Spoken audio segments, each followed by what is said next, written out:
অঙ্কটা পড়লে আপনারা ডিটেল জিনিসটা ক্লিয়ার হবে। ফার্স্ট ওয়ান হচ্ছে, আমি যদি অঙ্কটা পড়ি তাহলে দেখেন,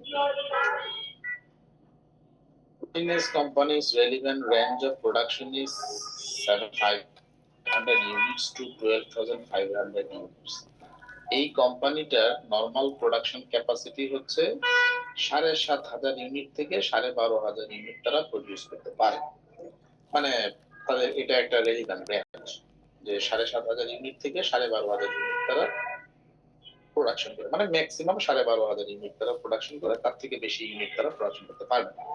এভারেজ তারা থ্রু আউট দ্য ইয়ার, প্রতি মাসে আপনার তাদের মানে প্রতি ইয়াতে তাদের নরমালি এই এই এই প্রোডাকশনটা হয় 7,500 to 12,500 units. When it produce and sells 10,000 units, একটা কস্ট স্ট্রাকচার এখানে দেয়া আছে। যখন তারা 10,000 ইউনিট প্রডিউস করে, 10,000 ইউনিট প্রডিউস যখন করে, তখন তারা কিছু কস্টের এলিমেন্টস এখানে তারা দিয়ে দিয়েছে। In its unit cost are as follows, মানে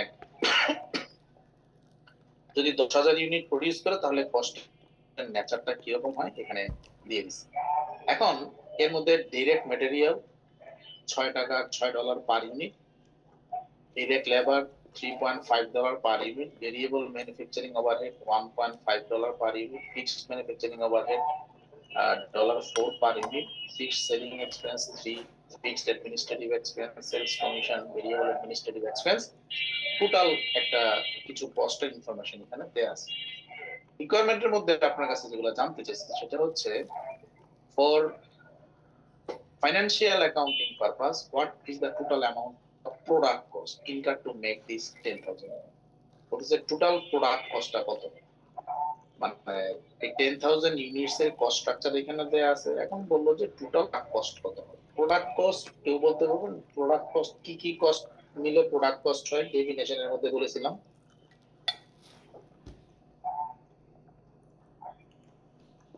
কেউ একজন বলেন প্রোডাক্ট কস্ট কোন কোন কস্টের সামেশনকে প্রোডাক্ট কস্ট বলা হয়? ক্লাসে বলেছিলাম কি কি জানি, তিনটা কস্টের সামেশনকে প্রোডাক্ট কস্ট বা ম্যানুফ্যাকচারিং কস্ট বলে। প্রোডাক্ট কস্ট মানে ডিরেক্ট কস্ট, প্রোডাক্ট কস্ট মানে ম্যানুফ্যাকচারিং কস্ট। ম্যানুফ্যাকচারিং কস্ট মানে হচ্ছে direct material cost, direct labour cost and manufacturing overhead cost. এখন ডাইরেক্ট ম্যাটেরিয়াল আছে এখানে, ডাইরেক্ট লেবার আছে এখানে। ম্যানুফ্যাকচারিং ওভারহেড দুই ধরনের আছে, একটা আছে ভেরিয়েবল ম্যানুফ্যাকচারিং ওভারহেড, একটা আছে ফিক্সড ম্যানুফ্যাকচারিং ওভারহেড। সুতরাং আমি যদি প্রোডাক্ট কস্ট বের করি, তাহলে direct material cost, direct labour cost and manufacturing overhead cost both variable and fixed, মানে দুইটাই আমি কনসিডার করব। তাহলে 10,000 ইউনিটের জন্য কত হবে টোটাল? প্রথম পার ইউনিট বের করেন। পার ইউনিট যদি বের করি, তাহলে ডাইরেক্ট ম্যাটেরিয়াল $6, ডাইরেক্ট লেবার $3.5 হচ্ছে $9, $9.5। ভেরিয়েবল ম্যানুফ্যাকচারিং ওভারহেড আছে 1.5, তাহলে 6 আর 3 9 আর 1 10, 10 আর 1 11। এই পর্যন্ত হচ্ছে ভেরিয়েবল কস্ট। আর ফিক্সড ম্যানুফ্যাকচারিং ওভারহেড হচ্ছে যে পার ইউনিট $4 করে। 10,000 ইউনিট যদি হয়, তাহলে ফিক্সড ম্যানুফ্যাকচারিং ওভারহেড হচ্ছে পার ইউনিট $4 করে। তাহলে 10,000 ইউনিটের জন্য কত হবে? 40,000। তাহলে ফিক্সড ম্যানুফ্যাকচারিং ওভারহেড কস্ট হচ্ছে $40,000, আর কেবল ম্যানুফ্যাকচারিং কস্ট ওভারহেড কস্ট হচ্ছে 6 আর 3 9 আর 1 10, 10 আর 0.5 11 পার ইউনিট হচ্ছে ভেরিয়েবল, আর $40,000 হচ্ছে ফিক্সড কস্ট। তার মানে 10,000 * 11 প্লাস $40,000, এটাকে বলা হচ্ছে আপনার প্রোডাক্ট কস্ট। এখন আপনি যদি সলিউশনটা দেখেন, এই যে দেখেন,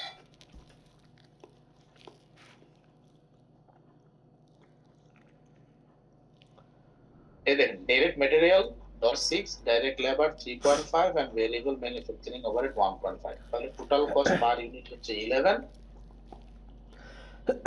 আর 10,000 ইউনিটের জন্য কত হয়? ইউনিটের জন্য $11, 10,000 ইউনিটের জন্য কত? $110।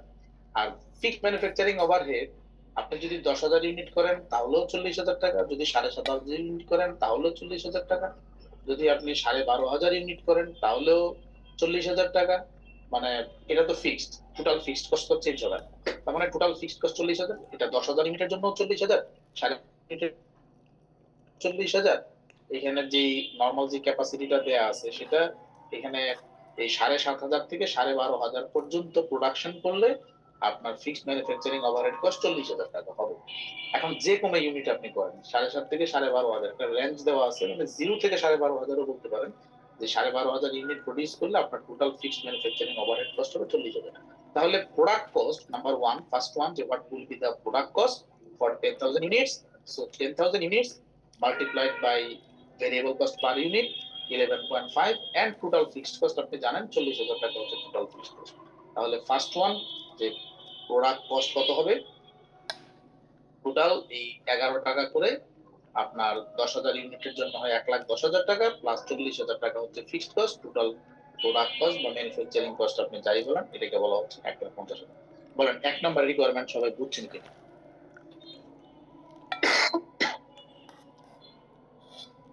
অ্যাক্টিভ থাকতে হবে তো, যদি একদম সবাই চুপ হয়ে যান আরেকবার বললে একটু ভালো হয়। জি স্যার। আচ্ছা আমি আরেকবার বলি, এখানে যে কস্ট স্ট্রাকচারটা দিল, এই কস্ট স্ট্রাকচারের মধ্যে এখানে কস্ট স্ট্রাকচারের মধ্যে যেটা দেয়া আছে যে 7,500 ইউনিট থেকে 12,500 ইউনিট তো তার নরমাল রেলিভেন্ট, মানে তার নরমালি প্রোডাকশন করে 7,500 থেকে 12,500 ইউনিট। এখন আসেন যখন সে 10,000 ইউনিট প্রোডাকশন করে তখন সে একটা কস্ট স্ট্রাকচারের একটা টেবিল এখানে দিয়ে দিয়েছে, সেটা হচ্ছে direct material, direct labour, manufacturing overhead cost আর অ্যাডমিনিস্ট্রেটিভ কস্ট এখানে দেয়া আছে। এখন আপনার কাছে জানতে চাই ফার্স্ট ওয়ান রিকোয়ারমেন্ট বলছে যে এই 10,000 ইউনিট যদি সে প্রোডাকশন করে তাহলে 10,000 ইউনিটের প্রোডাক্ট কস্ট কত হবে। প্রোডাক্ট কস্ট মানে হচ্ছে আমরা কি জানি, প্রোডাক্ট কস্টের ডেফিনেশনের মধ্যে পড়ানো হয়েছিল না যে প্রোডাক্ট কস্ট মানে হচ্ছে ম্যানুফ্যাকচারিং কস্ট, আর ম্যানুফ্যাকচারিং কস্ট মানে হচ্ছে direct material cost, direct labour cost and manufacturing overhead cost, তিনটা যোগফলকে বলা হয় টোটাল ম্যানুফ্যাকচারিং কস্ট। এখন টোটাল ম্যানুফ্যাকচারিং কস্ট অথবা প্রোডাক্ট কস্ট হচ্ছে সেম, আপনি যদি প্রোডাক্ট কস্ট বলেন অথবা ম্যানুফ্যাকচারিং কস্ট বলেন সেম কথা। এখন প্রোডাক্ট কস্ট যদি আপনি বের করেন তাহলে সেক্ষেত্রে direct material cost, direct labour cost and factory overhead cost বা ম্যানুফ্যাকচারিং ওভারহেড কস্ট, যেটাকে বলা হয় ফ্যাক্টরি ওভারহেড কস্ট অথবা ম্যানুফ্যাকচারিং ওভারহেড কস্ট, এই তিনটা কস্টকে যদি আমরা যোগ করি তাহলে আমরা পাবো টোটাল প্রোডাক্ট কস্ট অথবা টোটাল ম্যানুফ্যাকচারিং কস্ট। এখন এই তিনটা কস্ট আসেন আপনি অন্যভাবেও করতে পারেন যে ডাইরেক্ট ম্যাটেরিয়াল 1 ইউনিটের জন্য 6 টাকা, 10,000 ইউনিটের জন্য কত 60,000 টাকা। আপনার ডাইরেক্ট লেবার পার ইউনিট হচ্ছে $3.5 করে, তাহলে 10,000 ইউনিটের জন্য কত 35,000 টাকা। ভেরিয়েবল ম্যানুফ্যাকচারিং ওভারহেড 1.5, তাহলে 10,000 ইউনিটের জন্য কত 15,000 টাকা। আর fixed cost, fixed manufacturing overhead cost আছে $4 পার ইউনিট। এখন টোটাল ইউনিট আছে 10,000, সেই বছরে প্রোডাকশন করছে 10,000, 10,000 এর ভিত্তিতে 10,000 কে বেস ধরে fixed manufacturing cost per unit বের করছে 4 টাকা। তার মানে 1 ইউনিটের জন্য 4 টাকা হলে 10,000 ইউনিটের জন্য কত 40,000 টাকা। তাহলে 40,000 টাকার ম্যানুফ্যাকচারিং ওভারহেড কস্ট হচ্ছে ফিক্সড ম্যানুফ্যাকচারিং ওভারহেড কস্ট। এখন এই কোম্পানি যদি 0 ইউনিটও প্রোডিউস করে তারপরেও তার ম্যানুফ্যাকচারিং ওভারহেড কস্ট 40,000 টাকা হবে। যদি সে 7,000 ইউনিট প্রোডিউস করে তাহলেও ফিক্সড ম্যানুফ্যাকচারিং ওভারহেড কস্ট 40,000 টাকা হবে। যদি সে 12,500 ইউনিটও প্রোডিউস করে তাহলেও তার ফিক্সড ম্যানুফ্যাকচারিং ওভারহেড কস্ট 40,000 টাকা হবে।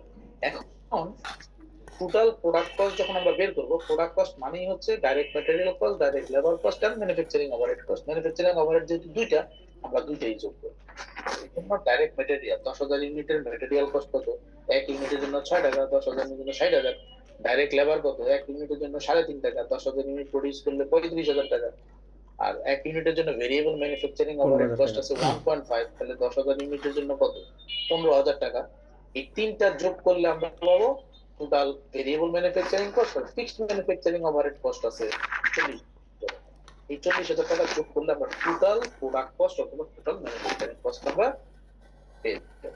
তাহলে টোটাল ম্যানুফ্যাকচারিং কস্ট বা টোটাল প্রোডাক্ট কস্ট এখানে কত টাকা বের হলো দেখেন। টোটাল ম্যানুফ্যাকচারিং কস্ট এই ভেরিয়েবল ম্যানুফ্যাকচারিং কস্ট হচ্ছে 1,10,000, ভেরিয়েবল ম্যানুফ্যাকচারিং কস্ট আর ফিক্সড ম্যানুফ্যাকচারিং কস্ট যেটা 40,000। তাহলে এই 10,000 ইউনিটের ম্যানুফ্যাকচারিং কস্ট বা প্রোডাক্ট কস্ট যেটা বলা হচ্ছে সেটা হচ্ছে এটা হচ্ছে ফার্স্ট বিষয়। বুঝছেন? ফার্স্ট এক নাম্বার বলেন। জি স্যার। জি স্যার, বুঝতে পেরেছি। মানে স্যার অন্যান্য- চারটা কস্ট হচ্ছে লাস্টে আমাদেরকে যোগ করে দেখাই দিতে হবে। হ্যাঁ, এখন এখানে যেভাবে প্রেজেন্ট করা হচ্ছে আপনি যদি চান এইভাবে করতে পারেন, যদি মনে করেন আপনি এইভাবে করবেন না, আপনি আপনার মতো করবেন। কিভাবে করবেন? ডাইরেক্ট ম্যাটেরিয়াল কত? 10,000 ইনটু 6 60,000 লেখেন, এখানে লিখবেন 60,000 টাকা। ডাইরেক্ট লেবার কত? 35,000 টাকা। ভেরিয়েবল ম্যানুফ্যাকচারিং ওভারহেড কত? 15,000 টাকা। আপনি লিখবেন ফিক্সড ম্যানুফ্যাকচারিং ওভারহেড কস্ট কত? 40,000 টাকা। তারপরে সবগুলো যোগ করে দেন। আপনি আপনার মতো করলেও হবে। এখানে জাস্ট একটা প্রেজেন্টেশন দেখানো হয়েছে, বাট এইভাবেই করতে হবে, বিষয়টা এরকম না। আপনি যে কোনো ভাবেই হোক এই 1,50,000 টাকা দিয়ে করতে পারবেন। এখানে বোঝানোর জন্য একটু সহজ ফর্মাল ওয়েতে এত কিছু এইভাবে প্রেজেন্টেশন করে দেখানো। আপনি বুঝতে পারতেছেন সিফাত? ওকে, তারপরে বাকিরা কি অবস্থা বুঝছেন? জি স্যার। মেজাবিন বুঝছেন? মেজাবিন এক number requirement, first requirement. Hello Mejabin 210 আপনি বুঝতে স্যার। পেরেছেন? এক জি number sir. Requirement. Okay, thank you. এখন আসেন সেকেন্ড, আমরা সেকেন্ডটা একটু দেখি। সেকেন্ড নম্বরে যেটা বলছিল যে for financial accounting purpose what is the total amount of period cost. Period cost বলতে আমরা কি বলছি? পিরিয়ড কস্ট যখন আমরা কস্ট ক্লাসিফিকেশন করাইছিলাম তখন ওখানে আমরা বলেছিলাম যে পিরিয়ড কস্ট মানে হচ্ছে যে এই কস্ট স্ট্রাকচারের মধ্যে যেগুলো আমরা ম্যানুফ্যাকচারিং কস্ট নিলাম এগুলো হচ্ছে ম্যানুফ্যাকচারিং কস্ট বা প্রোডাক্ট কস্ট ক্যালকুলেশনে যে কস্টগুলো যায় বাকি সব কস্ট আমরা পিরিয়ড কস্ট বলবো।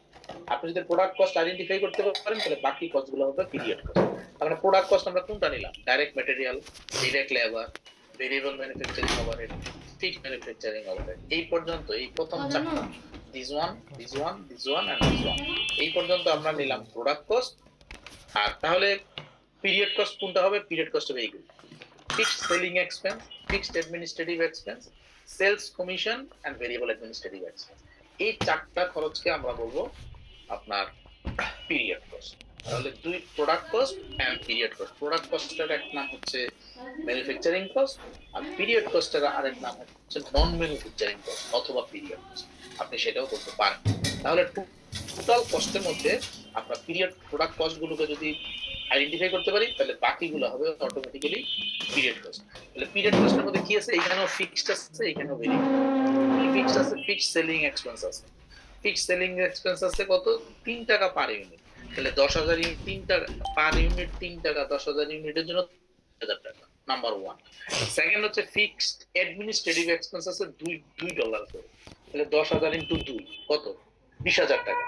তাহলে ফিক্সড সেলিং ফিক্সড অ্যাডমিনিস্ট্রেটিভ মিলে কত? 30,000 আর 20,000 50,000 এগুলো ফিক্সড কস্ট। এখন সেলস কমিশন কত? 1 করে 10,000 ইনটু 1 10,000 টাকা। আর ভেরিয়েবল অ্যাডমিনিস্ট্রেটিভ এক্সপেন্স আছে 0.5 10,000 ইনটু 0.5 মানে কি? 5,000। তাহলে 5,000 সেলস কমিশন আছে 10,000 10 5 15,000 আর ফিক্সড আছে আপনার 30,000 এবং 20,000 মানে 50,000 50,000 আর 15,000। তাহলে টোটাল 65,000 হচ্ছে পিরিয়ড কস্ট। এখন দেখেন পিরিয়ড কস্ট কিভাবে করছে। আমি যেভাবে বললাম আপনি এভাবেও যদি লেখে করতে পারেন অথবা এখানে যেভাবে করা আছে আপনি চাইলে সেভাবেও করতে পারবেন। এই যে দেখেন 65,000 টোটাল 65,000। এখানে কি করা হয়েছে? এখানে প্রথম ভেরিয়েবল গুলোকে আনা হচ্ছে যে সেলস কমিশন কত 1, ভেরিয়েবল অ্যাডমিনিস্ট্রেটিভ কত 0.5, টোটাল ভেরিয়েবল 1.5। তাহলে 10,000 ইউনিটের টোটাল ভেরিয়েবল কত 15,000। আর ফিক্সড কি ছিল? ফিক্সড ছিল দুইটা, একটা ছিল সেলিং আর একটা হচ্ছে ফিক্সড অ্যাডমিন। তাহলে 3 আর 2 কত? 5,000। তাহলে 5 10,000 ইউনিটের জন্য কত? 50,000 টাকা। 50,000 আর 15,000 এই হচ্ছে টোটাল 65,000। বুঝতে পেরেছেন? এটা জি হচ্ছে স্যার। পিরিয়ড কিন্তু কস্ট। এই যে প্রোডাক্ট স্যার। কস্ট এখানে চারটা আছে, এই চারটা প্রোডাক্ট কস্ট ছাড়া কি আরো কোনো কস্ট আছে স্যার? হ্যাঁ, মানে হচ্ছে যে প্রোডাক্ট কস্ট মানে ফ্যাক্টরিতে যেই খরচগুলো হয় এগুলোকে বলা হচ্ছে প্রোডাক্ট কস্ট। মানে ফ্যাক্টরিতে কি খরচ হয় নরমালি ফ্যাক্টরিতে ডাইরেক্ট ম্যাটেরিয়াল, ডাইরেক্ট লেবার এবং ম্যানুফ্যাকচারিং ওভারহেড। এই ম্যানুফ্যাকচারিং ওভারহেডের ভিতরে একটা ফ্যাক্টরির যা খরচ আছে সব খরচগুলোকে একবারে বলে ম্যানুফ্যাকচারিং ওভারহেড। তার মানে একটা ফ্যাক্টরিতে কি খরচ হয়? ফ্যাক্টরিতে লেবার কস্ট দেন আপনি, ফ্যাক্টরিতে ম্যাটেরিয়াল কস্ট দেন, এছাড়া আর কি ম্যাটেরিয়াল লেবার ছাড়া ফ্যাক্টরির আর যত খরচ আছে সব খরচকে বলা হচ্ছে ম্যানুফ্যাকচারিং ওভারহেড কস্ট। সংক্ষেপে এখন যদি আমি বলি যে ম্যানুফ্যাকচারিং ওভারহেড কস্ট নাম না দিয়ে আমি ভেঙে দিলাম যে ম্যানুফ্যাকচারিং ওভারহেড কস্ট কি হইতে পারে, যেমন ফ্যাক্টরি ইলেকট্রিসিটি হইতে পারে, এটা একটা ম্যানুফ্যাকচারিং ওভারহেড, তখন এইভাবে ভেরিয়েবল ম্যানুফ্যাকচারিং ওভারহেড না বলে বলবে যে ফ্যাক্টরি ইলেকট্রিসিটি কস্ট। তার মানে এটা আপনি ধরবেন যে এটা ম্যানুফ্যাকচারিং কস্ট। তারপরে হইতে পারে কি ফ্যাক্টরি বিভিন্ন সিকিউরিটি গার্ডের পেমেন্ট হইতে পারে, মানে এটা হচ্ছে যদি থাকে যে ফ্যাক্টরি সিকিউরিটি গার্ড এক্সপেন্স, তখন আপনি এটাকে মনে করবেন যে এটা হচ্ছে ম্যানুফ্যাকচারিং ওভারহেড কস্ট। মানে ফ্যাক্টরি রিলেটেড যেই খরচগুলো বলা থাকবে বলবে যে এটা ফ্যাক্টরির খরচ বলা থাকবে। এই ফ্যাক্টরির যে খরচগুলো থাকবে এই সব খরচের মধ্যে ডাইরেক্ট ম্যাটেরিয়াল ডাইরেক্ট লেবার ছাড়া ফ্যাক্টরির যত খরচ আছে সব খরচকে একসাথে বলা হয় ম্যানুফ্যাকচারিং ওভারহেড। তার মানে ফ্যাক্টরি তিন ধরনের খরচটা হয় বেসিক্যালি ম্যাটেরিয়াল লেবার এবং এই দুইটা ছাড়া বাকি যা আছে সব ফ্যাক্টরি রিলেটেড খরচ। এখন হয়তো বা অনেক ক্ষেত্রে আপনাকে ম্যানুফ্যাকচারিং ওভারহেড একটু অ্যাডভান্স লেভেলে আমরা আরো কিছু এক্সারসাইজ করবো সামনে, তখন এই এক্সারসাইজ গুলো করলে আপনার জিনিসটা ক্লিয়ার হবে যে ফ্যাক্টরিতে সাধারণত কি কি টাইপের খরচ। একটা ফ্যাক্টরি চালানোর জন্য কি কি খরচ লাগে? নরমালি একটা অফিস চালানোর জন্য যে খরচ লাগে একটা ফ্যাক্টরি চালানোর জন্য ওই ধরনের খরচই লাগে। একটা ফ্যাক্টরির জন্য আপনার গ্যাস লাগতে পারে, ফ্যাক্টরির জন্য ইলেকট্রিসিটি লাগতে পারে, ফ্যাক্টরির জন্য সিকিউরিটি গার্ড লাগতে পারে, ফ্যাক্টরির জন্য ইন্স্যুরেন্স করা লাগতে পারে। একটা ফ্যাক্টরিতে আপনার কি আদার্স যত টাইপের খরচ আছে একটা ফ্যাক্টরিতে সব খরচগুলো, এখন কোনো সময় যদি আপনাকে এই খরচগুলোর নামগুলো একটা একটা করে দেখতে দেয় যে এটা ফ্যাক্টরির এই খরচ, এটা ফ্যাক্টরির এই খরচ, তখন আমরা এইগুলো ম্যাটেরিয়াল এবং লেবারকে আলাদা করে ম্যাটেরিয়াল লেবার ক্লিয়ারলি বলা থাকবে আপনার কাছে যে ডাইরেক্ট ম্যাটেরিয়াল এত টাকা, ডাইরেক্ট লেবার এত টাকা। ম্যানুফ্যাকচারিং ওভারহেড অনেক সময় বলে দেয় যে টোটাল ম্যানুফ্যাকচারিং ওভারহেড 1.5 যেরকম এখানে বলা আছে, অনেক সময় হয়তো ভেঙে বলে দিতে পারে ম্যানুফ্যাকচারিং ওভারহেডের ভিতরে এই তিনটা ম্যানুফ্যাকচারিং ওভারহেড ফ্যাক্টরিতে এই খরচগুলো আছে। তখন এটা যখন থাকে তখন আমরা ওইভাবে আইডেন্টিফাই করে দেবো, আর সামনে আরো কয়েকটা অঙ্ক বললে তখন বুঝে যাবে। এখন যেটা বোঝা দরকার সেটা হচ্ছে প্রোডাক্ট কস্ট। এই অঙ্কটা থেকে আপনি প্রোডাক্ট কস্ট এবং পিরিয়ড কস্ট বুঝতে পারছেন।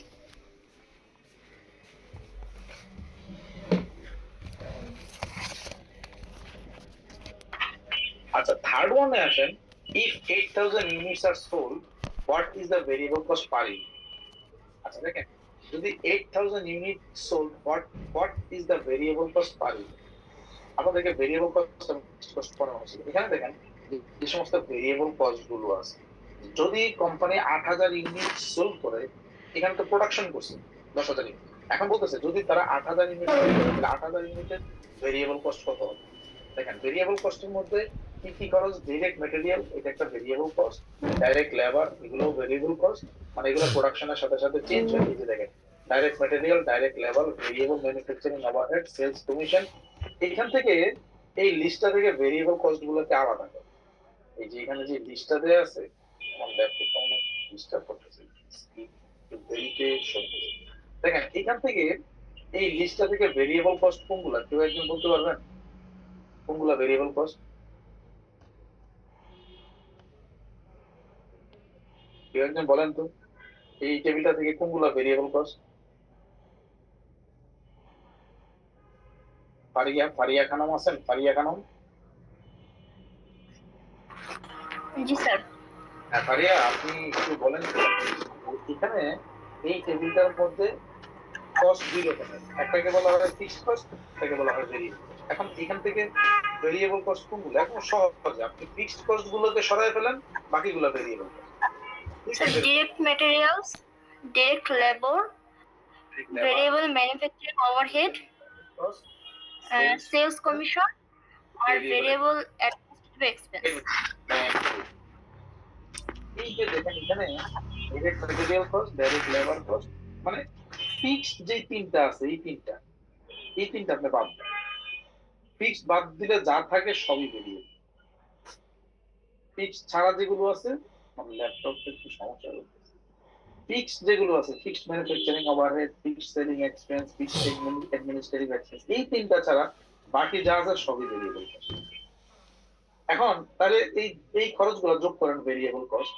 6 টাকা, 3 টাকা, 1.5, 6 আর 3 কত? 9, 10, 11 টাকা, 12, 13, 14, 14.5, 14.5।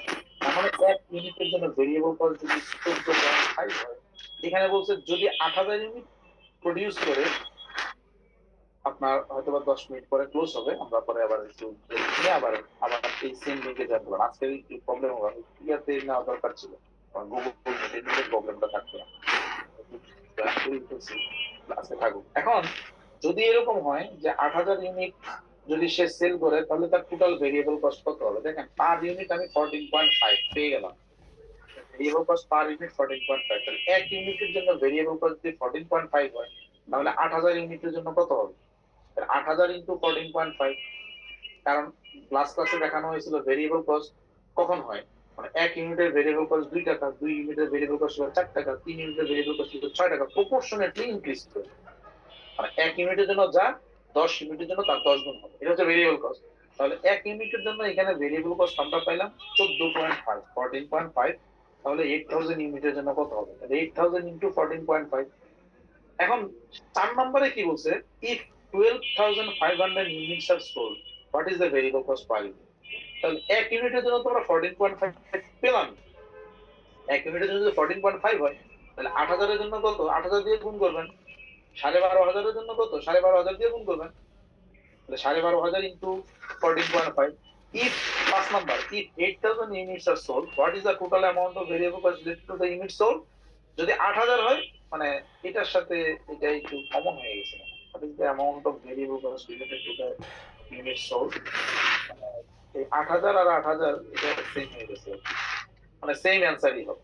তাহলে 4, 3, 4, 5 আপনার amount of variable cost related to the unit sold। এবার সলিউশনের মধ্যে আসে। 3-এ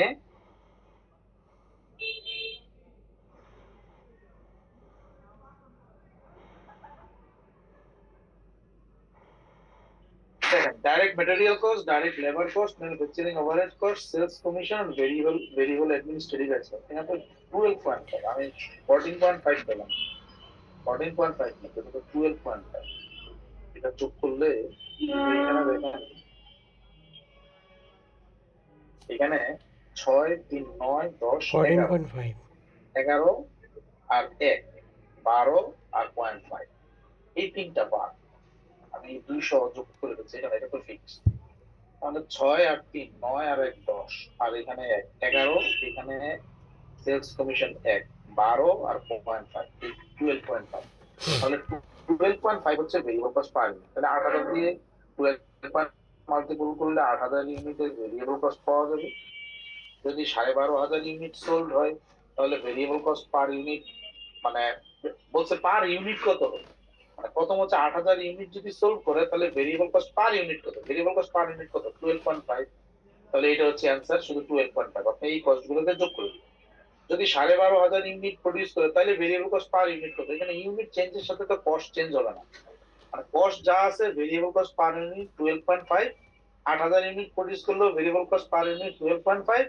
আর যদি 12,500 ইউনিট প্রডিউস করে, তাইলেও ভেরিয়েবল কস্ট 12.5। আর আপনার 5 নম্বরে যেটা বললো, যদি 8,000 ইউনিট হয়, তাহলে ভেরিয়েবল কস্ট কত হবে? 8,000 ইউনিটের ভেরিয়েবল কস্ট কত হবে? তাহলে এক ইউনিটের জন্য তো আমি পাইলাম 12.5, 8,000 ইউনিটের জন্য কত হবে? 8,000 ইন্টু 12.5।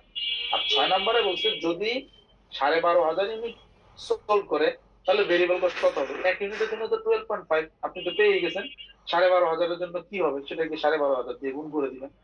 5 এবং 6 ওই 12,500 দিয়ে শুধু গুণ করে দিতে হবে। 2, 3, 4 এবং 5, 5 এবং 6, এই যে 5, 5 এর 12.5, 8,000 ইউনিট গুণ করবেন 1 লাখ টাকা। আর 6 যেটা বলছে যে 12,500 ইউনিট যদি প্রডিউস করেন, তাহলে 12,500 ইন্টু 12.5, টোটাল 1,56,000 টাকা হবে আপনার ভেরিয়েবল। এখন আসেন সাথে কি বলছে, 7 নাম্বার রিকোয়ারমেন্টে আসেন। 7 নাম্বার রিকোয়ারমেন্টে বলা আছে, if 8,000 units are produced, what is the average fixed manufacturing cost per unit? বলছে যদি 8,000 ইউনিট প্রডিউস হয়, what is the average fixed manufacturing cost per unit produced? Average fixed manufacturing cost বলে নাই যে total fixed cost, এটা বলে নাই, বলছে manufacturing average fixed manufacturing cost কত হবে। তাহলে আপনি দেখেন এখানে ফিক্সড ম্যানুফ্যাকচারিং কস্ট কত ছিল? এই যে fixed manufacturing overhead cost, total ছিল এক ইউনিটের জন্য ছিল 4 টাকা করে, তাহলে 10,000 ইউনিটের জন্য কত ছিল? 40,000 টাকা। Fixed manufacturing overhead cost, total fixed manufacturing overhead cost হচ্ছে 40,000। এখন বলছে যদি 8,000 ইউনিট প্রডিউস করে তাহলে average fixed manufacturing cost per unit কত হবে?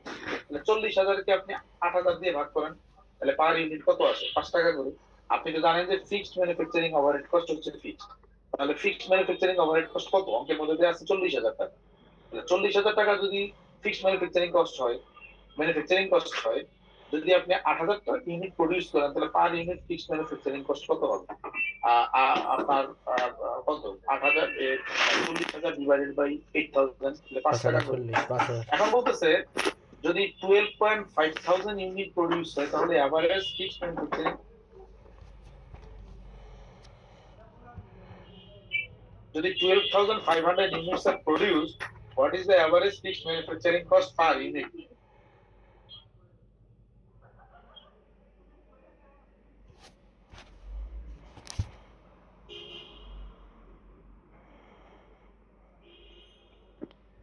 এখানে তাহলে ফিক্সড ম্যানুফ্যাকচারিং ওভারহেড কস্ট তো জানা আছে কত? 40,000 টাকা। তাহলে 40,000 টাকাকে যদি আপনি যদি 8,000 ইউনিট প্রডিউস করেন তাইলেও আপনার ম্যানুফ্যাকচারিং কস্ট হবে 40,000 টাকা। যদি 12,500 ইউনিট প্রডিউস করেন তাইলেও আপনার ম্যানুফ্যাকচারিং কস্ট হবে, ফিক্সড ম্যানুফ্যাকচারিং কস্ট হবে 40,000। সুতরাং এই 8,000 ইউনিট যদি প্রডিউস করি তাহলে পার ইউনিট ফিক্সড ম্যানুফ্যাকচারিং কস্ট কত পড়ে? 5 টাকা করে। 40,000 ডিভাইডেড বাই 8,000। আর যদি 12,500 ইউনিট আমি প্রডিউস করি তাহলে টোটাল ম্যানুফ্যাকচারিং কস্ট কত হবে? 40,000 ডিভাইড বাই 12,500, তাহলে কত হয়? 6-7 দেখেন এখানে, এই যে দেখেন সাথে যদি 8,000 ইউনিট প্রডিউস করি তাহলে 5 টাকা করে, আর যদি 12,500 ইউনিট প্রডিউস করি তাহলে 3.5 টাকা করে ফিক্সড ম্যানুফ্যাকচারিং ওভারহেড কস্ট হচ্ছে 3.20। এই হচ্ছে মানে ফিক্সড ম্যানুফ্যাকচারিং ওভারহেড কস্ট যদি আপনাকে ক্যালকুলেশন করতে হবে। এখন আসেন 9 number, if 8,000 units are produced, what is the total amount of fixed manufacturing cost incurred to support this level of production? মানে যদি 8,000 ইউনিট আপনি প্রডিউস করেন তাহলে total fixed manufacturing overhead cost কত হবে?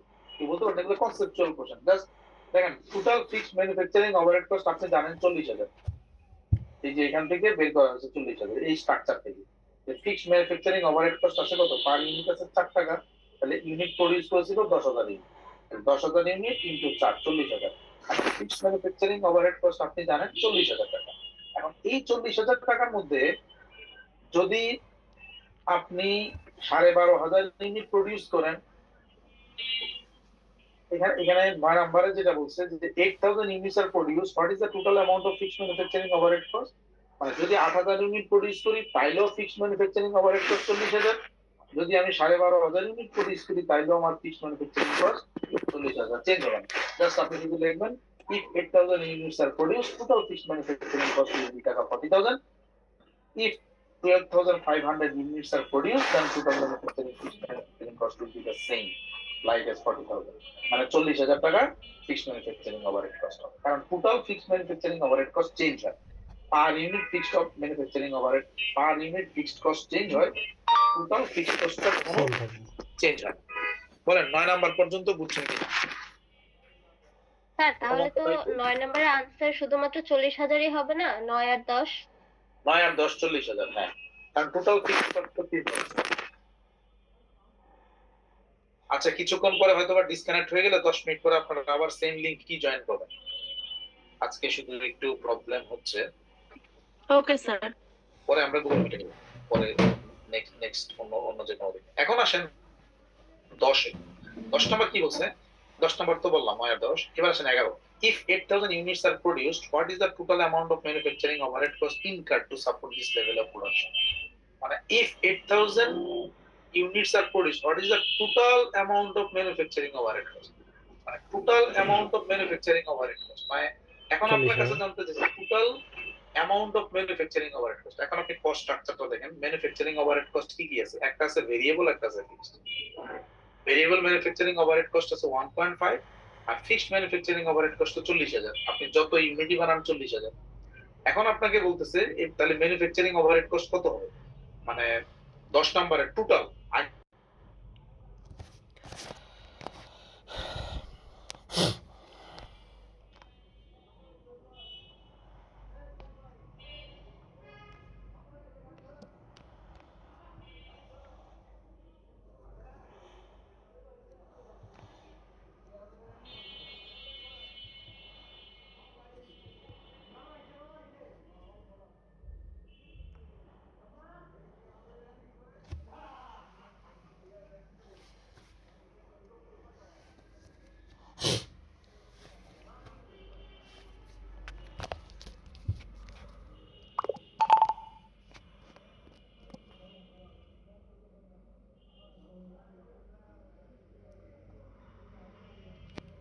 সেকেন্ড টাইম এটাতে জয়েন করতেছেন, আমরা নেক্সট যদি এটা বন্ধ হয়ে যায় তাহলে আমরা গুগল মিট দিয়ে করব, অথবা পরের দিন হয়তোবা আজকে 2টা ক্লাস নিতে পারবো কিনা যেটা বলেছিলাম,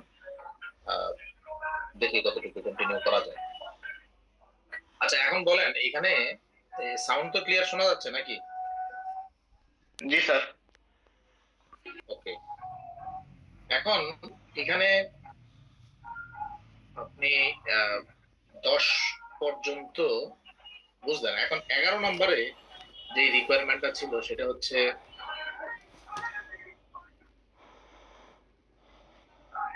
এখানে সাউন্ডের মনে হয় একটু প্রবলেম হচ্ছে আপনাদের, না? জি স্যার। একটু সাউন্ড বেশি আসছে, নয়েজ।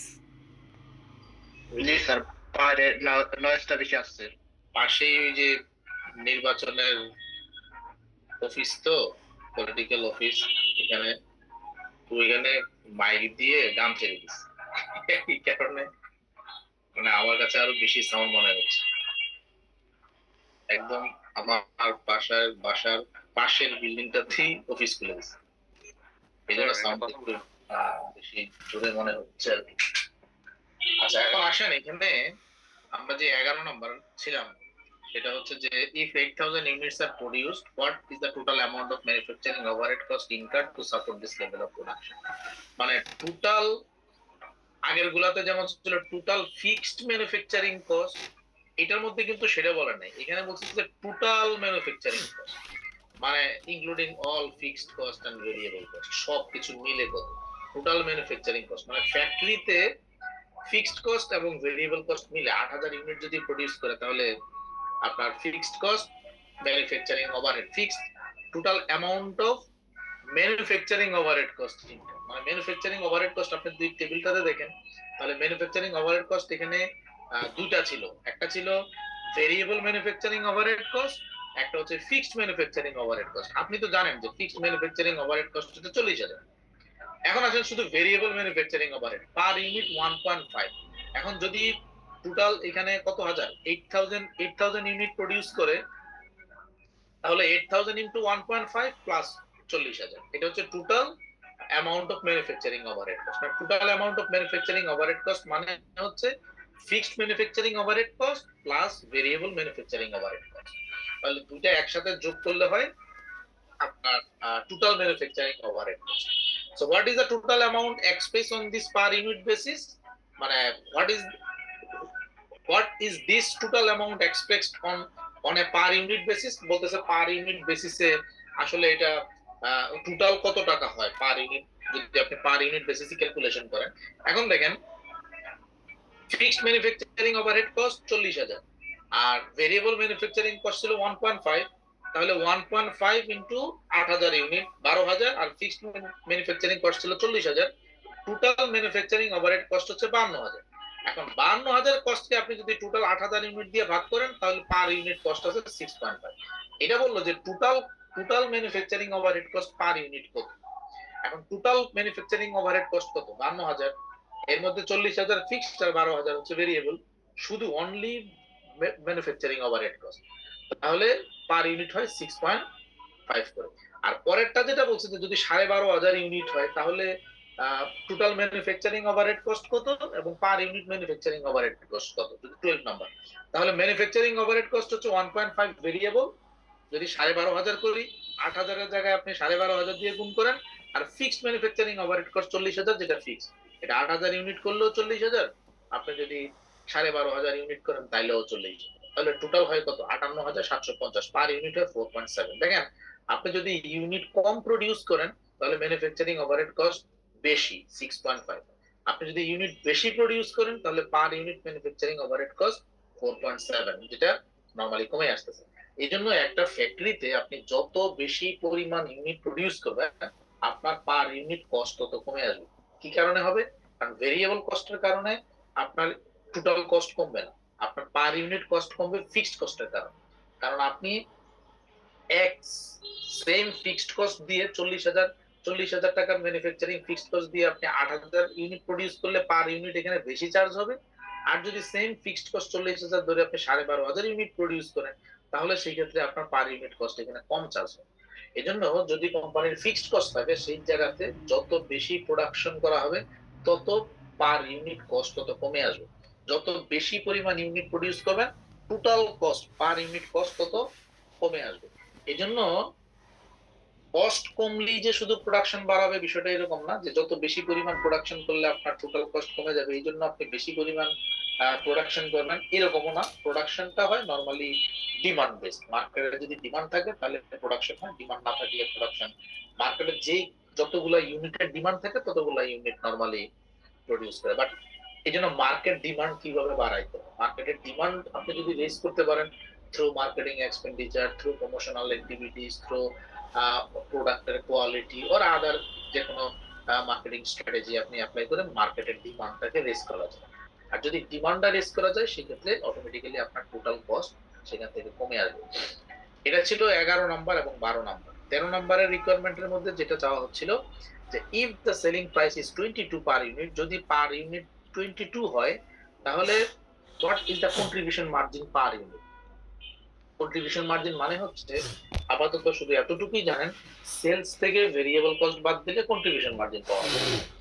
সেলস থেকে ভেরিয়েবল কস্ট পার ইউনিট বাদ দিলে কন্ট্রিবিউশন মার্জিন পাওয়া যায়। আপাতত শুধু এখন এতটুকুই জানেন, আমাদের পরে আরেকটা চ্যাপ্টার আছে এটার উপরে ডিটেল। আপাতত শুধু এইখানকার জানার জন্য শুধু জানেন যে contribution margin, what is contribution margin. Contribution margin mean sales minus variable cost, এটাকে বলা হয় কন্ট্রিবিউশন মার্জিন। তাহলে সেলস যদি 22 হয় আর ভেরিয়েবল কস্ট তো জানাই আছে, পার ইউনিট ভেরিয়েবল কস্ট কত দেখেন, variable cost per unit sales price ছিল 22 আর ভেরিয়েবল কস্ট 1 নাম্বার রিকোয়ারমেন্টে তো করাই ছিল, বা 4 নাম্বার রিকোয়ারমেন্টে করা ছিল ভেরিয়েবল কস্ট পার ইউনিট কত 12.5, 12.5 টাকা ছিল ভেরিয়েবল কস্ট। তাহলে 22 টাকা যদি সেলস প্রাইস হয়, ভেরিয়েবল কস্ট যদি 12.5 হয়, তাহলে কন্ট্রিবিউশন মার্জিন হচ্ছে 9.5। Contribution margin 9.5। এই সাদিয়া আপনি একটু অ্যাটেন্ডেন্সটা একটু স্ক্রিনশট নিয়ে গ্রুপে দিয়ে রাখেন কারা কারা প্রেজেন্ট। পরের দিন আমি ওই অ্যাটেন্ডেন্স সিগনেচার নেওয়ার সময় ওইটা একটু মিলাই দেবো। আপাতত আপনি এক স্ক্রিনশট নিয়ে গ্রুপে দিয়ে রাখেন কারা কারা প্রেজেন্ট আছে, ঠিক আছে? স্যার অ্যাটেন্ডেন্সটা কিভাবে দিব? এখান থেকে স্ক্রিনশট নিয়ে নেন অ্যাটেন্ডেন্স। আচ্ছা স্যার আমরা কি চ্যাট বক্সে লিখবো তাহলে আমাদের আইডিটা? চ্যাট বক্সে না, আপনি এখানে যে টোটাল লিস্ট আছে না, টোটাল পার্টিসিপেন্টের যে লিস্ট, এই যে সবাই একটু আমরা ধৈর্য ধরি। স্যার বলছে সাদিয়া এগিয়ে নিয়ে যে সাদিয়া এটা ব্যবস্থা করে বইলা দিবে যে কিভাবে কি লিখতে হবে। স্যার তো ক্লাস করা যে বিদায় বইলা দিল যে সাদিয়া অ্যাটেন্ডেন্স নিবে, সাদিয়া এটা সাদিয়ার মতো করে ব্যবস্থা করে নিয়ে নিবে, ওই লিখতে হবে সাদিয়া বইলা দিবে। সিআর তো সাদিয়াই নাকি ক্লাস রিপ্রেজেন্টেটিভ কে? কি স্যার সিআর সাদিয়া। আচ্ছা তাহলে এই যে সাদিয়া আপনি আপনি একটা screen এখন দেখতেছেন আমি যে লিস্টটা বের করছি এখানে। না না লিস্ট দেখা যাচ্ছে না, শুধু ইয়াটা নাম জানি কি আপনার পিডিএফ টা দেখা যাচ্ছে, ম্যাথের পিডিএফটা কথা বলতেছেন না স্যার? আচ্ছা আচ্ছা তাহলে আমি যে স্ক্রিন শেয়ার দিয়ে রাখছি তো এই কারণে আমি এখান থেকে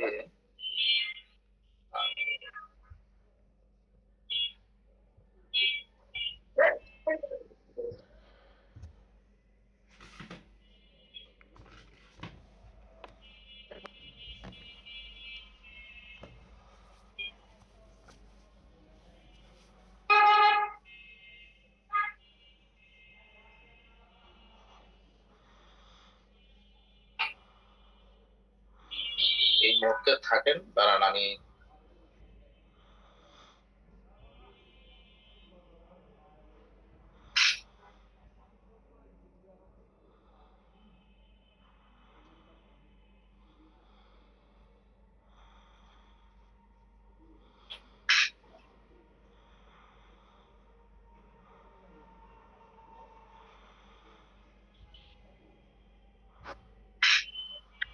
ঠিক আছে অ্যাটেন্ডেন্সটা আমি নিয়ে রাখছি এটাতে।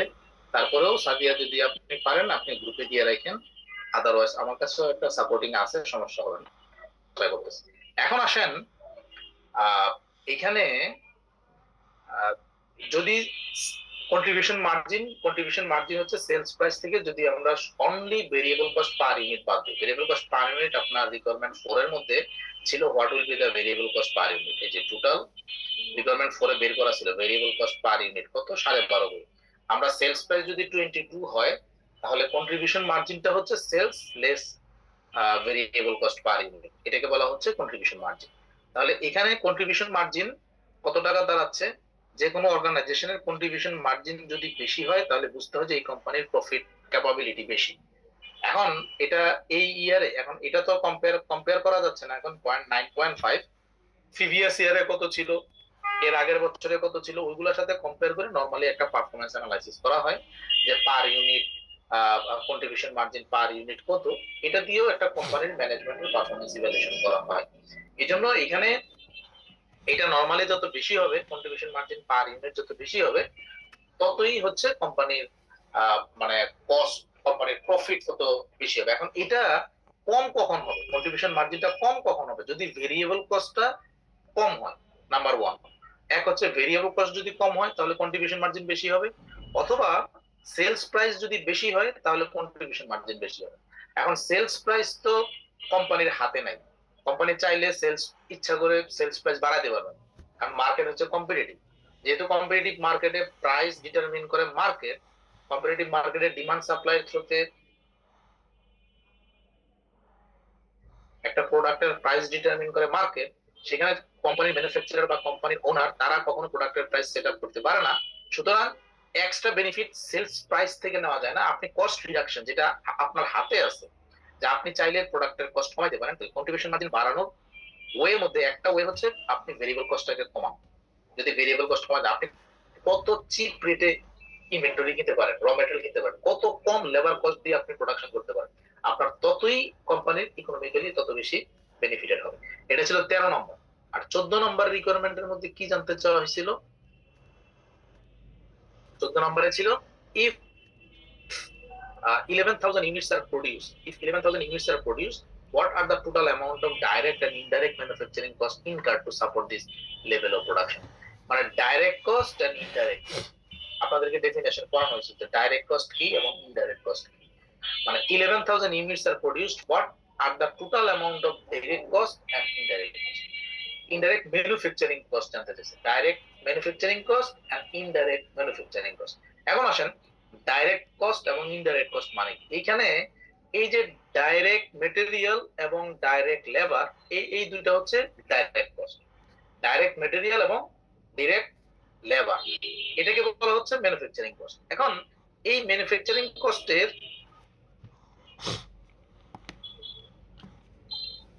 তাহলে ডাইরেক্ট কস্ট কত, ম্যানুফ্যাকচারিং কস্ট তো এই পর্যন্ত ম্যানুফ্যাকচারিং কস্ট। এই যে ডাইরেক্ট মানে ম্যানুফ্যাকচারিং কস্ট মানে ফ্যাক্টরি কস্ট, তার মানে direct material cost, direct labour cost, variable manufacturing cost, fixed manufacturing cost, এই পর্যন্ত হচ্ছে ফ্যাক্টরি কস্ট। এর মধ্যে direct cost, direct manufacturing cost কোনটা বলাই আছে, ডাইরেক্ট ম্যাটেরিয়াল, ডাইরেক্ট লেবার, মানে এই দুটো হচ্ছে ডাইরেক্ট কস্ট। আর ভেরিয়েবল ম্যানুফ্যাকচারিং কস্ট আর fixed manufacturing overhead, overhead always indirect cost, এটা মনে রাখবেন। Overhead always indirect cost, indirect manufacturing cost. তাহলে 6 টাকা আর ডাইরেক্ট লেবার হচ্ছে 3.5, তাহলে 9.5 হচ্ছে ডাইরেক্ট কস্ট পার ইউনিট। এখন আপনাকে যদি বলে 8,000 ইউনিটের জন্য ডাইরেক্ট কস্ট কত, তাহলে 8,000 ইনটু 9.5। যদি বলে 10,000 ইউনিটের ডাইরেক্ট কস্ট কত, তাহলে 10,000 ইনটু 9.5। এখন আরেকটা যদি বলে যে ইনডাইরেক্ট ম্যানুফ্যাকচারিং কস্ট, এখানে ইনডাইরেক্ট ম্যানুফ্যাকচারিং কস্ট কয়টা আছে? ইনডাইরেক্ট ম্যানুফ্যাকচারিং কস্ট আছে দুইটা, একটা আছে ফিক্সড ম্যানুফ্যাকচারিং ওভারহেড কস্ট 40,000 যেটা আমরা জানি, একটা হচ্ছে ভেরিয়েবল ম্যানুফ্যাকচারিং কস্ট আছে 1.5। এই দুইটা হচ্ছে ইনডাইরেক্ট কস্ট, আর প্রথম দুইটা হচ্ছে ডাইরেক্ট কস্ট। তাহলে এটা হচ্ছে 40,000 প্লাস 1.5, যদি 8,000 ইউনিট হয় তাহলে 8,000 ইনটু 1.5 প্লাস 40,000। যদি বলে 10,000 ইউনিট জন্য কত, তাহলে 10,000 ইনটু 1.5 প্লাস 40,000, এটা হচ্ছে ইনডাইরেক্ট কস্ট। এখন এখানে যেটা বের করতে বলছে আপনাকে রিকোয়ারমেন্টের মানে লাস্টের দুইটা রিকোয়ারমেন্টের মধ্যে যেটা বলা আছে যে 14 এবং 15 যদি 11,000 ইউনিট প্রডিউস করে তাহলে ডাইরেক্ট কস্ট কত, ইনডাইরেক্ট কস্ট কত। 11,000 ইউনিট প্রডিউস করলে আপনার ডাইরেক্ট কস্ট কত হবে? ডাইরেক্ট ম্যাটেরিয়াল আর ডাইরেক্ট লেবার এই দুইটার যোগফল কত হয়? এই দুইটার যোগফল হচ্ছে direct material direct labour 9.5, 9.5, 9.5 into 11, এটা হচ্ছে ডাইরেক্ট এই 11,000 এর ডাইরেক্ট ম্যানুফ্যাকচারিং কস্ট 11। আর যদি হয় যে আপনার 10,000 ইউনিট, বাট না সেটা সেটা আরেকটা। এখানে বলছে indirect cost, indirect cost, indirect manufacturing cost, indirect manufacturing cost কত কত 40,000 প্লাস 1.5 হচ্ছে আপনার এই যে 1.5, 1.5 হচ্ছে ভেরিয়েবল আর 40,000 হচ্ছে ফিক্সড। তাহলে 40,000 প্লাস 11,000 ইন্টু 1.5, এই দুটার যোগফল হচ্ছে আপনার কত হয় দেখেন, টোটাল ইনডাইরেক্ট ম্যানুফ্যাকচারিং কস্ট। এই হচ্ছে আপনি এখান থেকে যদি দেখেন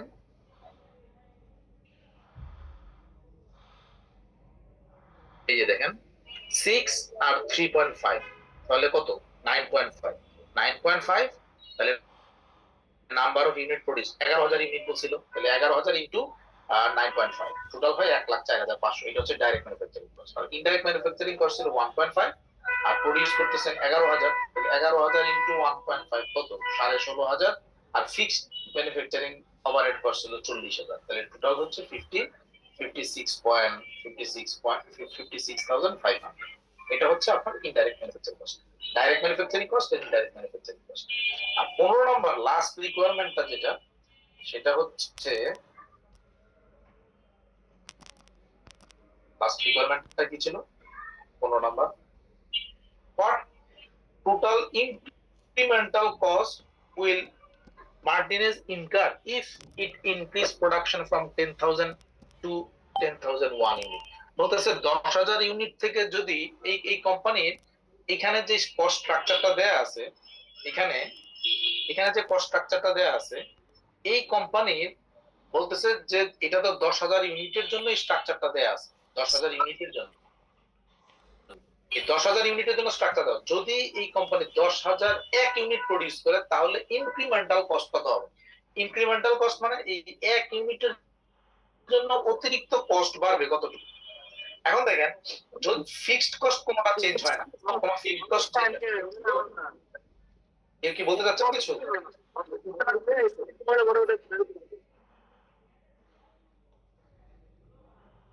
কেউ কিছু বলতে চাচ্ছেন? আচ্ছা, এখন ইনক্রিমেন্টাল কস্ট মানে হচ্ছে যে টোটাল এক ইউনিট অতিরিক্ত বাড়লে আপনার কস্ট কত বাড়বে, এটাকে বলা হচ্ছে ইনক্রিমেন্টাল কস্ট। লাস্ট ক্লাসে এটা ডিসকাস করা হয়েছিল যে ইনক্রিমেন্টাল কস্ট মানে একটা ইউনিট অতিরিক্ত প্রোডাকশন করলে অতিরিক্ত খরচ কত টাকা বাড়বে, এটাকে বলা ছিল ইনক্রিমেন্টাল কস্ট। এখন ফিক্সড কস্ট আপনি যত ইউনিট এক্সট্রা প্রোডিউস করেন ফিক্সড কস্ট আপনার বাড়বে না, তার মানে কোন কস্টটা বাড়বে? ইনক্রিমেন্টাল কস্ট হয় ভেরিয়েবল কস্টের সাথে, অনলি ফর ভেরিয়েবল কস্টের জন্য ইনক্রিমেন্টাল কস্ট। এখন এখান থেকে ভেরিয়েবল কস্ট কোনটা কোনটা ছিল? 12.5 টাকা ছিল ভেরিয়েবল কস্ট, আপনি ক্যালকুলেশন করেছিলেন ভেরিয়েবল কস্ট ছিল 12.5 টাকা। 4 নাম্বার রিকোয়ারমেন্টের মধ্যে ছিল না যে ভেরিয়েবল কস্ট ছিল 12.5 টাকা। এই 12.5 টাকা শুধুমাত্র প্রত্যেকটা ইউনিট আপনি বাড়াইলে আপনার শুধু 12.5 টাকায় এডিশনাল খরচ হবে, কোনো ফিক্সড কস্ট বাড়বে না। এখন যদি আপনি এক ইউনিট বেশি প্রোডাকশন করেন তাহলে আপনার 12.5 টাকা অতিরিক্ত খরচ হবে।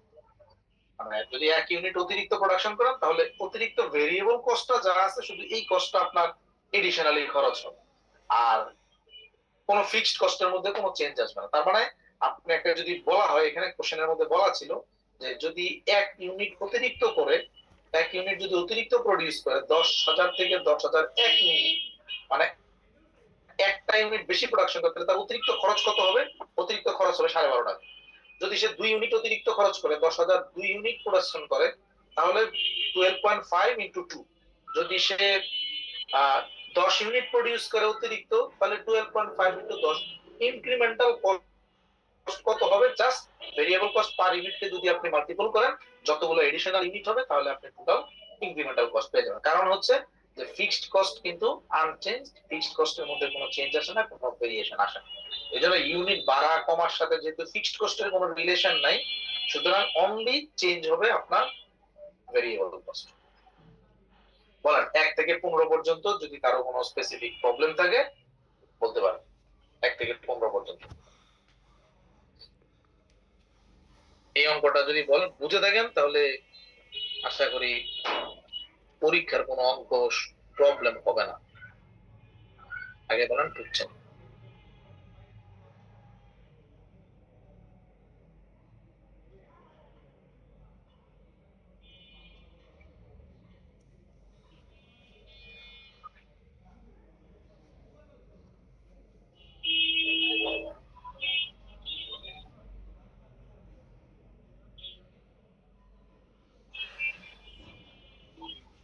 কোশ্চেন আছে এটার মধ্যে? এখন আমি সেকেন্ড অঙ্কটা দেখাই, যদি এটার মধ্যে যদি কোনো প্রবলেম না থাকে।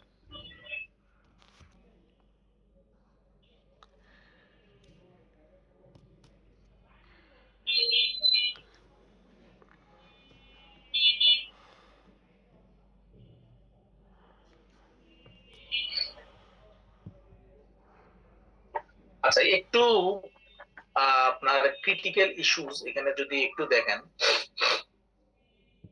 এটা আপনাদের বইয়ের অঙ্কটাই, বইয়ের মধ্যে আছে fixed and variable cost behaviour exercise 2-4, বইয়ের মধ্যে যেটা আছে, Espresso Express operates a number of espresso coffee stand in busy server mall, এটা কফি শপ দোকান। The fixed weekly expense of the coffee stand is $1200। ওই কফি শপের fixed cost হচ্ছে weekly fixed cost হচ্ছে $1200, তার ফিক্সড কস্ট।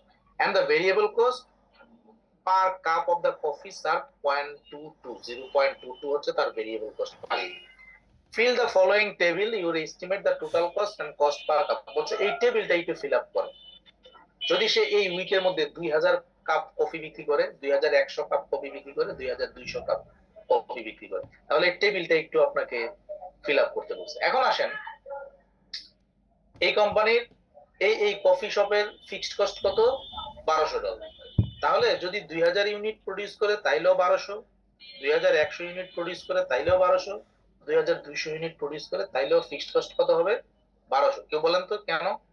কেউ একজন বলেন তো। মনোয়ার আছেন?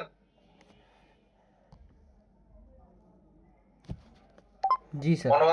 মনোয়ার, ওকে। মনোয়ার, আপনি একটু বলেন যে fixed cost, weekly fixed cost হচ্ছে এই কফি শপের উইকলি ফিক্সড কস্ট হচ্ছে $1200। এখন এই সপ্তাহে এই কফি শপে যদি 2000 কাপ কফি বিক্রি করে তাহলে ফিক্সড কস্ট কত হবে? স্যার 1200 টাকাই। 1200ই হবে। যদি 2100 কাপ বিক্রি করে তাহলে কত হবে? তাহলেও সেম স্যার 1200। 1200। যদি 2200 হয় তাহলে তাহলেও সেম স্যার 1200। 1200। আচ্ছা আচ্ছা আচ্ছা, মনোয়ার আপনি ইয়া করেন না, মানে মিউট করেন না, আপনি একটু থাকেন। সেকেন্ড হচ্ছে ভেরিয়েবল কস্ট পার কাপ 0.22 পার কাপ। তাহলে ভেরিয়েবল কস্ট কত হবে যদি 2000 কাপ বিক্রি করে? এখানে কত টাকা হবে? Sir 2000 into 0.22। Yes, 2000 into 0.22। আর এই কত?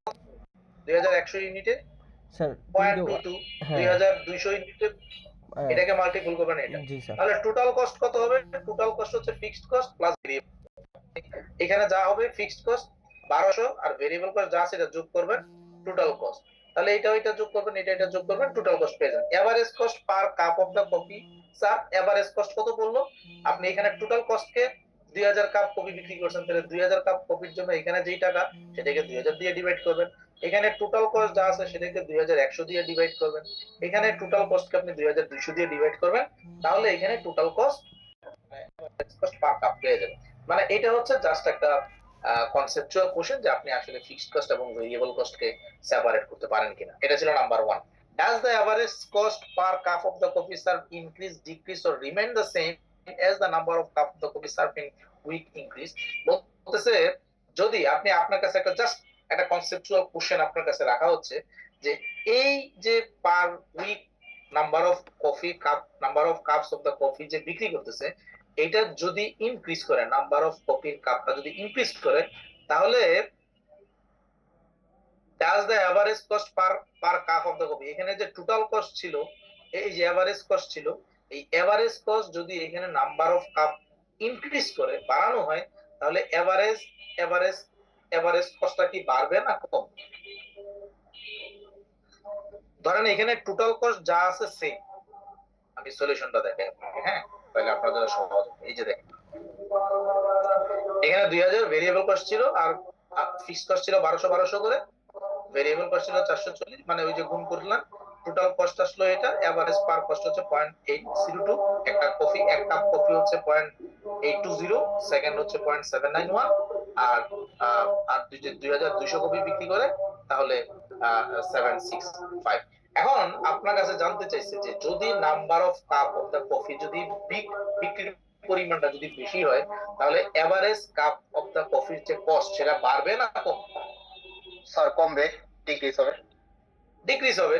কারণ হচ্ছে যে আপনার ফিক্সড কস্ট তো সেম, এই সেম রেখে আপনি যদি এখানে 4000 ইউনিট বিক্রি করেন তাহলে এখানে পার ইউনিট কমে যাবে, কারণ এই ফিক্সড কস্টটা তখন 4000 কাপের মধ্যে ভাগ হবে 2000। আর এখানে যে এক্সারসাইজ এক্সাম্পলটা দেখলেও আপনি বুঝতেছেন যে 2000 এর জন্য 0.820, যদি এই কোম্পানি এই সব যদি 2100 বিক্রি করে তাহলে কস্ট দেখেন অটোমেটিক্যালি কমে যায় 0.7791। যদি সে 2200 কাপ বিক্রি করে তাহলে পার কাপের দাম দেখেন 0.67 হয়। আপনি ক্যালকুলেশন ছাড়া এই অ্যানসারটা থেকেও আপনি কিন্তু সেকেন্ড কোশ্চেনের অ্যানসারটা আপনি দিয়ে দিতে পারেন যে নাম্বার অফ কাপ যদি ইনক্রিজ করে তাহলে average cost of per cup of the coffee will be decrease. আপনি এটা এখান থেকেও বলে দিতে পারেন। কেন ডিক্রিজ হচ্ছে কনসেপচুয়ালি আপনি এটা জাস্ট শুধু আপনাকে বোঝার জন্য বলতেছি যে ভেরিয়েবল কস্ট প্রপোর্শনাটলি ইনক্রিজ করে কিন্তু ফিক্সড কস্টটা সেম থাকে, যার কারণে এখানে যদি 2200 এর জন্য ফিক্সড কস্ট 1200, আবার এখানে 2000 এর জন্য ফিক্সড কস্ট 1200, তার মানে অতিরিক্ত যে 200 আপনি এখানে চার্জ করছেন সেখানে পার ইউনিট অটোমেটিক্যালি কি হয়ে গেল, কমে গেল। এইজন্য ফিক্সড কস্ট যেহেতু সেম, এইজন্য নাম্বার অফ ইউনিট যদি আমরা ইনক্রিজ করি তাহলে এভারেজ কস্টটা কমে যাবে, আর যদি নাম্বার অফ ইউনিট আমি ডিক্রিজ করি তাহলে এভারেজ কস্ট বেড়ে যাবে। এইজন্য যেই কোম্পানির ফিক্সড কস্ট বেশি সেই কোম্পানি অনেক বেশি টেনশনে থাকে। কেন জানেন? যে কোম্পানির ফিক্সড কস্ট বেশি সেই কোম্পানি অনেক বেশি টেনশনে থাকে, কারণ হচ্ছে তার যে ফিক্সড কস্ট এই কস্টটা যে কোনো ভাবেই হোক তাকে উঠাইতে হবে। ভেরিয়েবল কস্ট ধরেন আপনি মেটেরিয়াল কিনলেন, কফির জন্য আপনি কফি কিনলেন, কফি বিক্রি হয় না, কফি রয়ে গেছে। আপনার কফির জন্য কি সুগার, কফি বিক্রি হয় না, সুগার রয়ে গেছে। আপনার কফির জন্য আর কি লাগে, পানি, আপনার কফি বিক্রি হয় না, আপনার পানি রয়ে গেছে। এটা আপনি পরবর্তীতে বিক্রি করতে পারবেন, আপনার এটা কিন্তু খরচ হবে না। Variable cost controllable but fixed cost controllable না। এখন ফিক্সড কস্ট, এখন আপনার যেই দোকানটা আপনি ভাড়া নিলেন এই দোকানের ভাড়া কি আপনি অ্যাভয়েড করতে পারবেন? যদি আপনি এক কাপও বিক্রি না করেন তাহলেও দোকান ভাড়া আপনাকে দিতে হবে। এখন যেই কোম্পানির এই জন্য ফিক্সড কস্ট যদি বেশি থাকে তাহলে ওই কোম্পানি অলওয়েজ একটা টেনশনের মধ্যে থাকে যে আমাকে এই কস্টটা কি করতে হবে, এখান থেকে উঠায় নিয়ে আসতে হবে। আচ্ছা, এখন আসেন লাস্ট ক্লাসে আপনাদেরকে একটা হাইলো মেথডের অঙ্ক দেখানো হয়েছিল, আমি 10 মিনিটের মধ্যে জাস্ট শুধু এটা দেখায় আজকে রাতে আর বেশি করবো না, বাকিটা আগামী ক্লাসে আপনাদেরকে ডিটেল অঙ্কগুলো দেখাবো। এক্সারসাইজ গুলো আপনারা কিছু প্র্যাকটিস করে আসবেন আর বাদ বাকিটা আমি ক্লাসের মধ্যে আপনাদেরকে দেখাবো। এখন আসেন এক্সারসাইজ, এই যে লাস্ট ক্লাসে আপনাদের হাইলো মেথডের একটা হাইলো মেথড শেখানো হয়েছিল, কিছু লিমিটেশনও দেখানো হয়েছিল, অনেক প্রবলেম থাকে হাইলো মেথডের মধ্যে। এখানে the Chennai hotel in a big sky Mondana has accumulated record of the hotel electricity cost. একটা হোটেলের ইলেকট্রিসিটি কস্ট দিচ্ছে of the hotel and the number of occupancy days over the last year. গত বছরের এই হোটেলের electricity cost কেমন ছিল আর occupancy days কেমন ছিল, হোটেলের মধ্যে কতদিন ভাড়া ছিল, এটার একটা লিস্ট এখানে দিছে। and occupancy days represent a room rented out for one day, মানে একদিনের জন্য অকুপেন্সি কয়টা রুম ভাড়া হয়েছিল এটা এখানে দেখাচ্ছে। The hotel's business is highly seasonal and peak with the occurring during the sky season and in the summer season. মানে আপনার যেহেতু হোটেল বিজনেস এটা অনেকটাই ডিপেন্ড করে বিভিন্ন সিজনালের উপরে, অকেশনালের উপরে, তাদের এটা খুব রিস্কি, মানে হোটেল বিজনেসটা খুবই রিস্কি বিজনেস, কারণ এটা সিজনের উপরে অনেক কিছু ডিপেন্ড করে। এখন এখানে বলছে যে জানুয়ারি মাসে তাদের 1736টা রুম বা 1736 দিন ভাড়া হয়েছিল।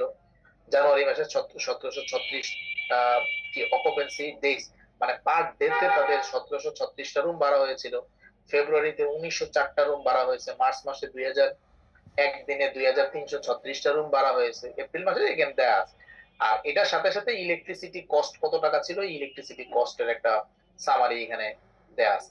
এখন হাইলো মেথডে কি ছিল যে using the high low method estimate the fixed cost of the electricity per month and the variable cost of the electricity per occupancy days, round off the fixed cost to the nearest whole, মানে round করে বলছে কোন দশমিকের ফিগারে এখানে কিছু রাখা যাবে না।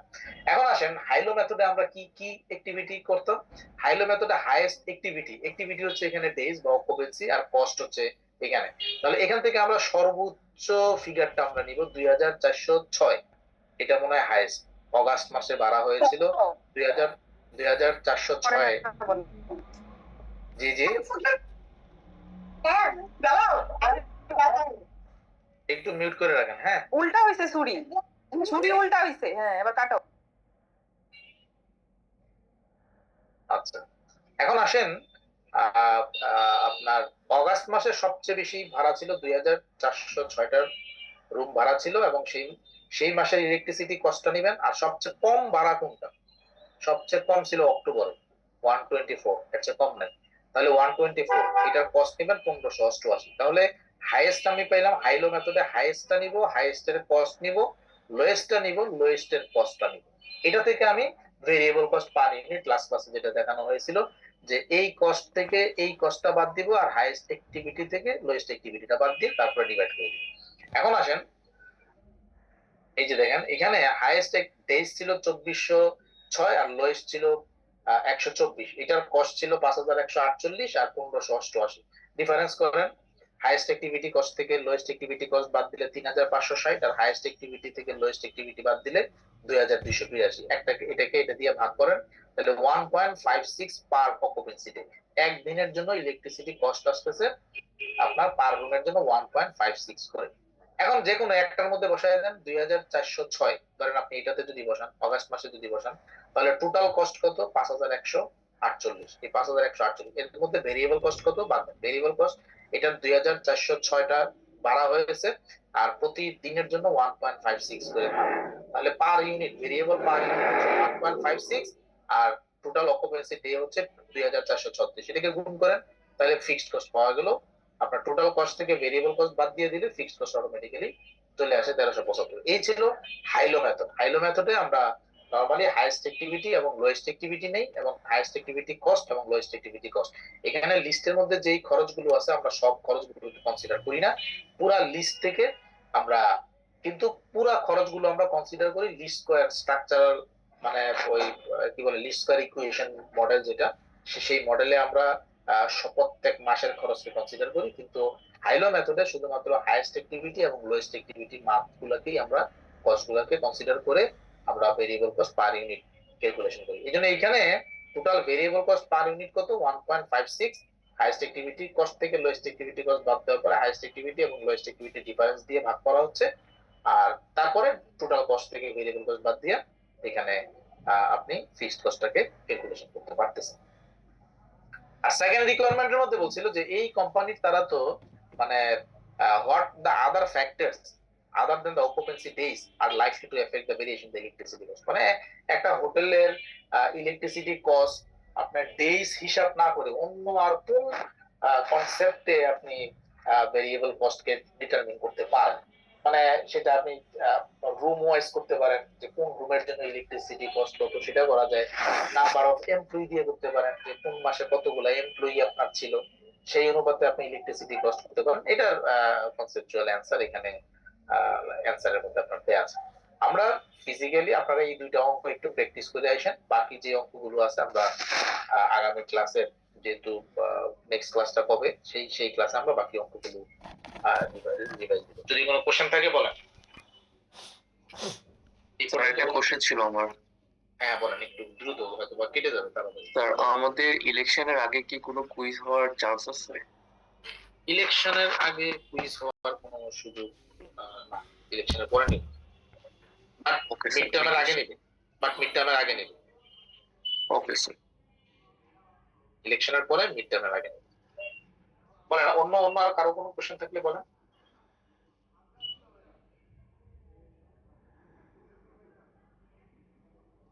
বলেন যদি কোনো কিছু না বুঝে থাকেন।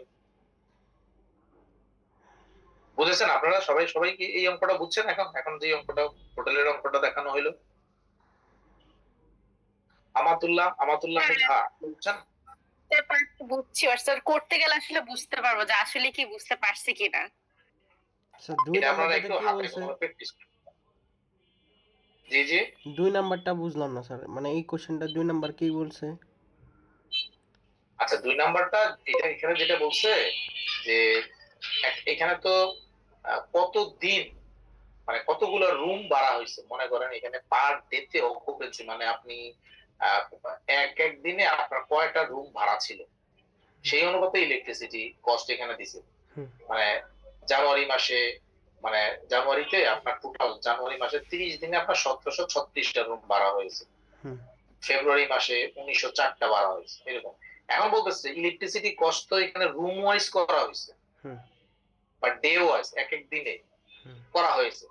আপনি ইলেকট্রিসিটি কস্ট একটা হোটেলের ইলেকট্রিসিটি কস্ট মানে রুম ওয়াইজ না করে আপনি অন্য আর কি হিসাবে করতে পারেন, ইলেকট্রিসিটি কস্টটাকে অ্যালোকেট করতে পারেন, কোন হিসাবে করতে পারেন। এখন আপনি বলতে পারেন যে আমি ইলেকট্রিসিটি কস্ট, এখন ইলেকট্রিসিটির যে পয়েন্ট গুলো আছে, সুইচ গুলো আছে, আমি পার সুইচ বেসিসে ইলেকট্রিসিটি কস্ট ভাগ করতে পারি, যে আমার 100 পয়েন্ট আছে, পার পয়েন্টে ইলেকট্রিসিটি কস্ট কত, এটা আপনি করতে পারেন নাম্বার ওয়ান। সেকেন্ড ওয়ান হচ্ছে আপনার হোটেলের মধ্যে জানুয়ারি মাসে কতগুলো এমপ্লয়ি ছিল, ফেব্রুয়ারিতে কতগুলো এমপ্লয়ি ছিল বা কতগুলো গেস্ট ছিল, জানুয়ারিতে কতগুলো গেস্ট ছিল। গেস্ট যত বেশি থাকবে আপনার ইলেকট্রিসিটি কস্ট তত বেশি আসবে। আপনি গেস্ট ওয়াইজ ইলেকট্রিসিটি কস্ট কিন্তু অ্যালোকেট করতে পারেন বা ডিভাইড করতে পারেন, অথবা আপনার এমপ্লয়ি ওয়াইজ করতে পারেন যে আপনার জানুয়ারিতে এমপ্লয়ি কত ছিল, ফেব্রুয়ারিতে, কারণ হচ্ছে যে সিজনাল টাইমে আপনি অনেক এমপ্লয়ি হায়ার করেন, কন্ট্রাকচুয়ালি হায়ার করেন। আর অন্য সময়তে দেখা যায় 3 মাস বা 4 মাসের জন্য যে হোটেলের আমাদের যে কক্সবাজারের হোটেলগুলো, এখানে অনেকের এমপ্লয়ি কিন্তু চাকরি করে, ওরা কিন্তু পার্মানেন্ট, এদেরকে এই নভেম্বর ডিসেম্বর জানুয়ারি ফেব্রুয়ারি 4 মাসের জন্য কন্ট্রাকচুয়াল তাদেরকে চাকরি দেওয়া হয়, 4 মাস পরে তারা পান, আবার পরের বছরে 4 মাসের জন্য তাদেরকে হায়ার করা হয়। আর অন্যান্য সময় যেহেতু এত লোক লাগে না, সারা বছর যেহেতু সিজনাল বিজনেস, এটা একটা পার্টিকুলার সিজনের উপরে ডিপেন্ড করে, যার কারণে আপনার এখানে তখন তারা এই কন্ট্রাকচুয়াল বেসিসের লোকগুলো নেয়।